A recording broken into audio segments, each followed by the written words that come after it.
What's up, you guys? Good morning, good evening, whatever applies to you. Hope you are staying safe. And today is the day that I'm gonna deliver yet another video to my dopamine detox video series. And today I'm gonna talk about how to customize a dopamine detox. And in this video, I'm gonna talk about a strategic plan. This is not the only way that you can do things, but this is one of many ways to do it, right? So today I'm going to talk about that in depth, and these are the subtopics of the day, right?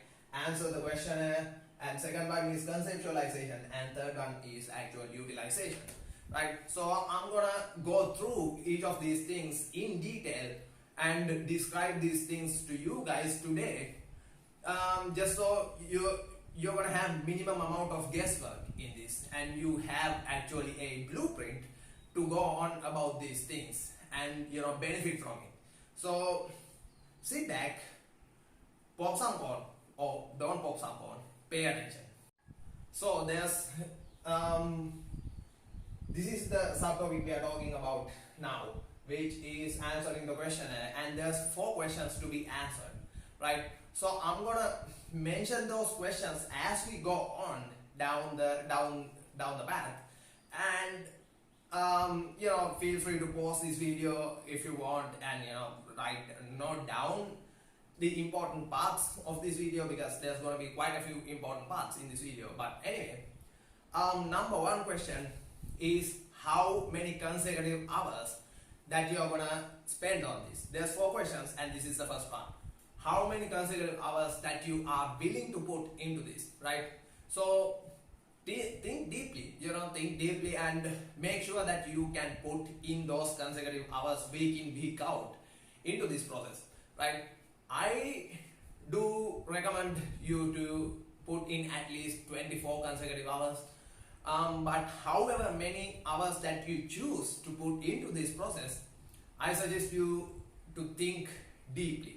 And also, I want you to realize something. The more hours that you put in, the lesser restrictions that you can get away with, right? That's the basic idea. And also, the more hours you put in, the more room you have for on-the-fly adjustments, right? So keep that in mind as well. I've seen people do like 30-day dopamine detoxing, where they just cut out 1 or 2 things, let's say social media and YouTube, for instance, right? They cut off those things and they keep those things away for 30 days. That can work. Don't get me wrong. That can work as long as all the other pleasurable activities are tracked, monitored, and regulated, right? So if that's the case, those kind of like long approaches can work just fine. And moving on to the second question of the questionnaire, which is how what are the top 15 pleasurable activities for you. 15 is just a number that I pulled out of my bum. It could be 10, it could be 20. Not everyone has like 15 different pleasurable activities in their lives. I've had, but not everyone is as useless as I was. So yeah, so in this list, you're gonna have to make sure that the list is arranged in an order, right? Take your time. Again, this process takes a lot of time, right?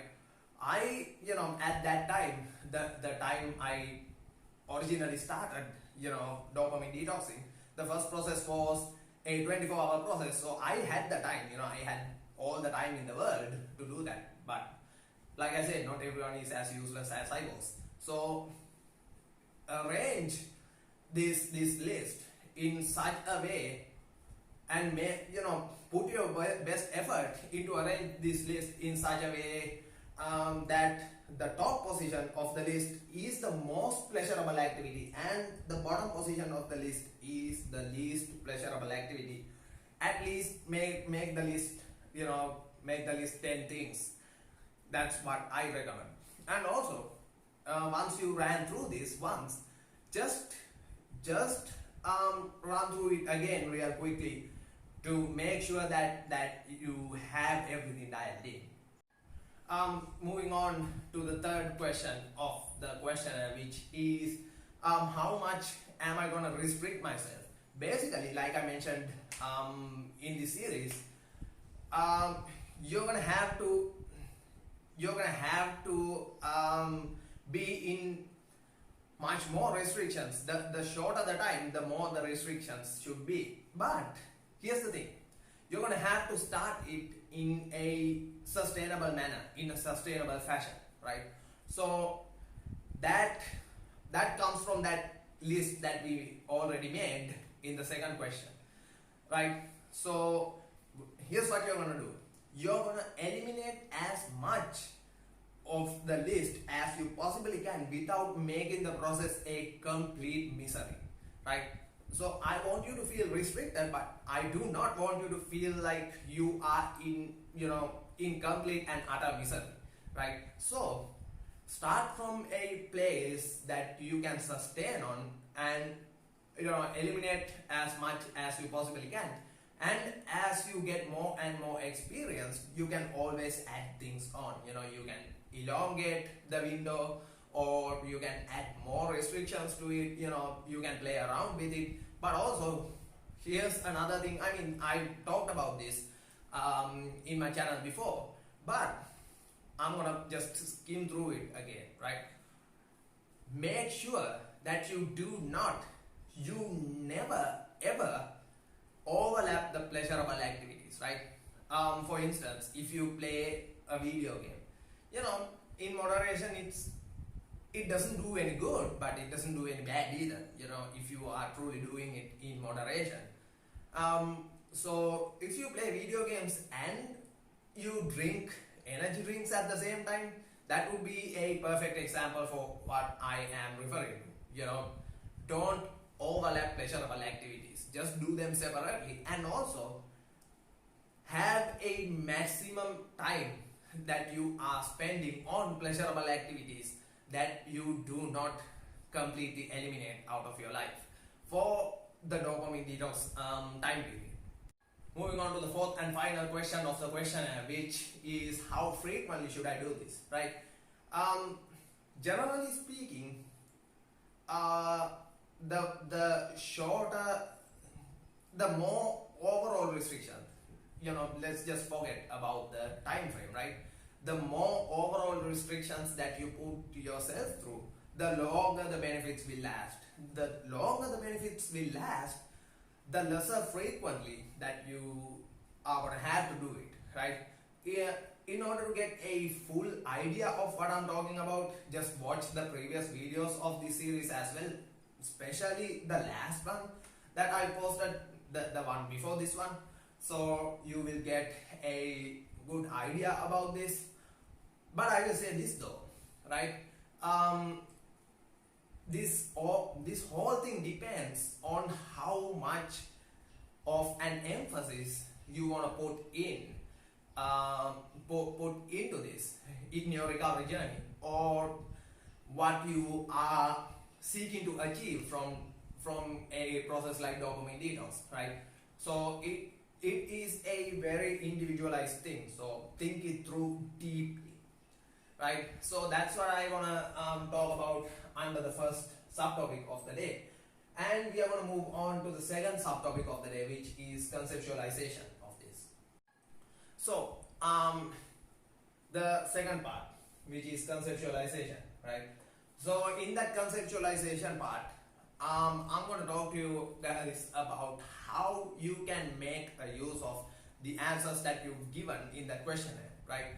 Here's everything you need to know. So take that frequency, take the frequency that you're gonna do this process in, and take the consecutive hours of a single process, right? So multiply this by this, you get the total hours spent, right? So let's say now you have the total hours spent, and let's, for the sake of explanation, say that you are gonna eliminate 10 of that 15 things, right? Let's say you have a list of 15 pleasurable activities, and you decided to eliminate the top 10, right? You decided to eliminate the top 10, and then you decided to put a cap on other things, and let's say, on average you spend 3 hours a week on each of the other pleasurable activities, right? So that's the example that we are going to run with. So you start in that place, and you can also, like I said, add things up as you go on, right? There's no like set rules, but here's the thing that you need to realize and you need to remember, right? You have to restrict the things that you don't eliminate. Some of the pleasurable activities have to fly away, right? They have to fly away, and the things that don't fly away will be restricted, and the general idea of doing so is to eliminate some pleasurable activities out of your life and keep the other pleasurable activities that you are doing from overtaking that, from replacing that deficit, right? That's the general idea that you have to have in mind when you are doing this process. Moving on to the last but not least subtopic of the day, which is utilization. And I'm gonna take an example. I'm gonna take an example just so you guys can understand what I'm having on about. Right? Let's say you started at a really conservative place, right? You chose 12 hours, 12 consecutive hour process, and you chose the frequency to be 3 times a week, right? So it's equally spread out. Spread out is not a word.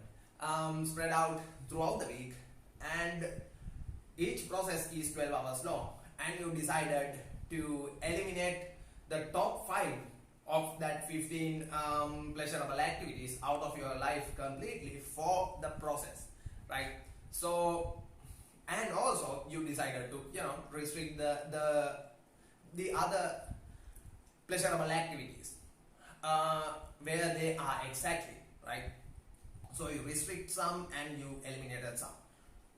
It's a really conservative place to start with, but you will be able to accumulate some benefits off of it over time, right? Not much, but you will be able to accumulate some benefits off of it, considering you have other things going on as well to assist your recovery, which I will get into in much depth in my next video in this series, right? So for now, just keep it in the back of your head. So now that you have a baseline to start with, right? That's the baseline of yours. And the more experience you get, you can always add things on. You can make the process harder, you can make the process more intense. You can make the process get enhanced in a way that will deliver you more benefits per process. And here's a couple of ways that you can do it. The first way you can do, the first thing you can do to elongate, to reap more benefits, is to elongate the time window. Let's say, you started from 12 hours, now you are at 14 hours. 14 hours, and the frequency is three times a week, the whole deal, right? That's the first way. The second way is to increase the restriction, right? Increase the restriction by either restricting the existing pleasurable activities to a greater degree. Let's say you just, like I said, you just have 10 pleasurable activities in your life, and let's say you spend 2 hours a week on each, right? You can just take like 5 of them and restrict the time frame into 1 hour, right? That's a simple example of what I'm talking about. That's one thing. And another thing you can do is just simply eliminate some more stuff, right? Let's say you have 5 eliminations now, you go up to 8 eliminations, right? So you eliminated 3 more things basically. and you keep the restrictions of the restricted ones rather than the eliminated ones at the same level, or you can use some combination of both. If you want to just complicate this thing more than it should be, if that's your thing, then go for it. Then another thing that you can do is to increase the frequency. Let's say you do 3 12-hour processes a week, right? You can add a fourth one. That's it. And like I said, as always, you can do a mix of some sort of a combination of these three things, but I do not recommend that, because it will make the process unnecessarily complicated, and all those complications are the last thing you want in your life when you are trying to recover from an addiction. So trust me, when you fiddle around with one knob of the three knobs that I mentioned, just fiddle around with that single knob. Just do not fiddle around with all those things and make it more complicated and more miserable than it should be. One thing to keep in mind though is that when you adjust certain aspect of it, right? I recommend you to adjust just one knob. Like I said, if you are adjusting in some sort of a way, at least one variable or some variables if you feel real naughty. So if you are adjusting those variables, the other variables should at least stay the same. You should not ease up those things. They should stay where they are, right? So the whole idea of all this is to just bring up the hardness of the process, right? Like eventually you have to adapt to more and more intensity of the process, right? Let's just take the example that we discussed previously and just clear everything out with this example, right? We talked about an example where we take 3 12-hour processes with 5 eliminations, right? You have the eliminations going, you have the frequency, you have the consecutive hours, you have everything you need, right? That's the initial starting point of yours. Now here are some of the adjustments that you can do that I recommend you, right?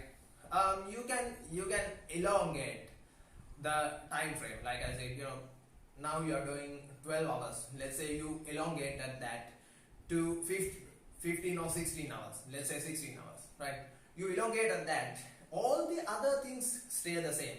The frequency stays the same, which is 3 times a week. The number of restrictions stay the same, which is like number of eliminations stay the same, which is 5 eliminations. The restricted things, they do stay the same, which is I mentioned, like 2 hours each.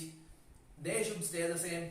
Like the only thing that changes is the duration of a single process, right? That's one thing you can do. Second thing you can do is to keep everything else the same, but eliminate 2 or 3 more things out of that completely. When you do the process, you eliminate 8 of those things instead of 5 of those things, right? So that's another thing you can do. But when you do that, I suggest you to keep the duration of the process to 12 hours and keep the frequency of the process to 3 times a week, and keep all the other restrictions, the restricted processes, the same, right? That's the idea. That's another thing you can do. And another thing you can do is to keep everything else the same, like I said, and increase the frequency from 3 times a week to 4 times a week. Or you can do something like, on average 3.5 times a week. So what that basically means, what I basically mean by that is like every other day, right? Plan it on every other day. Let's say Monday, Wednesday, Friday, Sunday, and the next week you are doing Tuesday instead of Monday. Tuesday, Thursday, and Saturday.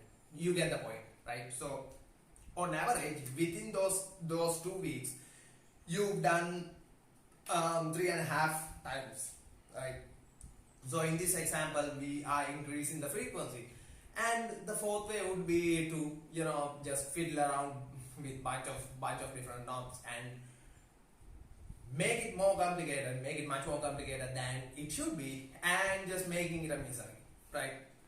The chance, the potential of you failing that problem, that process, without going as far as you should or you plan to go, is much higher when you just fiddle around with bunch of things at once, right? So that is why I recommended you, especially if you are not an experienced person in this process. That's why I recommended you to not fiddle around with a bunch of things and keep the changing part as simple as possible by changing only one variable. There's one more thing that I have to mention before we just wrap the whole thing up, right? That one thing is that you can totally do this though.